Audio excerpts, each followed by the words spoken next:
విష ప్రచారం చేసి వాళ్ళు ఒక తప్పుడు సమాచారాన్ని ప్రజల్లోకి తీసుకెళ్లారు. అదేవిధంగా మౌలానా ఆజాదీ భూముల అంశంలో కలెక్టర్ జస్ట్ ఒక నోటీస్ ఇస్తే దాన్ని ఒక తప్పుడు ప్రచారం చేసి గ్లోబల్ ప్రచారం చేసి నిన్న నందినగర్లో కేటీఆర్ ఇంట్లో మొత్తం కూడా ఒక ప్రచారం చేసి దానికి ఒక ఆజ్యం పోసే ప్రయత్నం జరిగింది.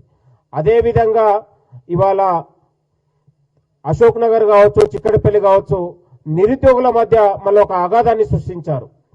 నిన్న శాసన మండలిలో ఇవాళ ప్రైవేట్ రంగంలో ప్రభుత్వ రంగంలో ఉద్యోగాల గురించి శ్రీధర్ బాబు గారు మాట్లాడితే ఆ మాటలను బీఆర్ఎస్ మీడియా వక్రీకరించి ఇటు నిరుద్యోగుల మధ్య విద్యార్థుల మధ్య ప్రభుత్వానికి ఉన్నటువంటి అనుబంధాన్ని ఇవాళ విద్వేషపూర్వకంగా రెచ్చగొట్టి వాళ్ళు ఇవాళ కేవలం నిరుద్యోగులని రోడ్ల మీదకి తీసుకొచ్చి వాళ్ళు ఉద్దేశపూర్వకంగా జరుగుతున్నటువంటి కుట్రగా మేము భావిస్తా ఉన్నాం. ఈ తెలంగాణ రాష్ట్రంలో గౌరవ ముఖ్యమంత్రి రేవంత్ రెడ్డి గారి నాయకత్వంలో తెలంగాణ 2026లో నిరుద్యోగులకు మరిన్ని ప్రభుత్వ ఉద్యోగాల ఖాళీలతో పాటు తెలంగాణలో నిరుద్యోగులకు మరిన్ని ఉద్యోగాలు భర్తీ చేయాలనే ఆలోచన మన ముఖ్యమంత్రి గారికి ఉందనే విషయాన్ని మరొకసారి మీ అందరికీ చెప్తా ఉన్నాం. ఇది ఉద్యోగాలు ఇచ్చే ప్రభుత్వం, నిరుద్యోగుల జీవితాల్లో వెలుగులు నింపే ప్రభుత్వం కాబట్టి ఏడాదిలోనే 65,000 ఉద్యోగాల నియామక పత్రాలు ఇచ్చి నిరుద్యోగులకు బాసటగా ఆసటగా నిలిచినటువంటి ప్రభుత్వం ఇది కాంగ్రెస్ ప్రజాప్రభుత్వం అనే విషయాన్ని గుర్తుపెట్టుకోండి.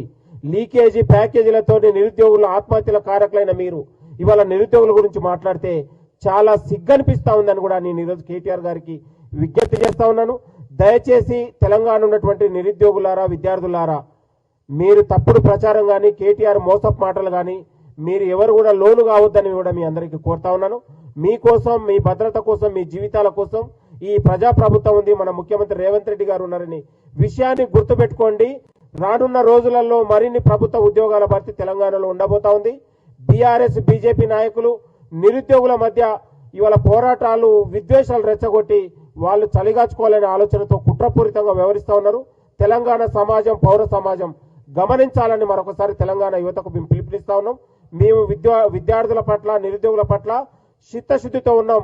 వాళ్ళ జీవితాల పట్ల, వాళ్ళ పోరాటాల పట్ల 10 ఏళ్ల పాటు వాళ్ళ దగ్గర నుంచి వాళ్ళ స్థితిగతులను దగ్గర నుంచి చూసినాం కాబట్టి ప్రభుత్వానికి వాళ్ళ పట్ల ఒక విజన్ ఉంది, ఒక ఆలోచన ఉంది అనే విషయాన్ని మరొకసారి గుర్తు చేస్తూ ఈ యొక్క విష ప్రచారాలకు, తప్పుడు ప్రచారాలకు లోను కావద్దని తెలంగాణ సమాజానికి కోరుతా ఉన్నాను. థ్యాంక్ యూ, నమస్తే.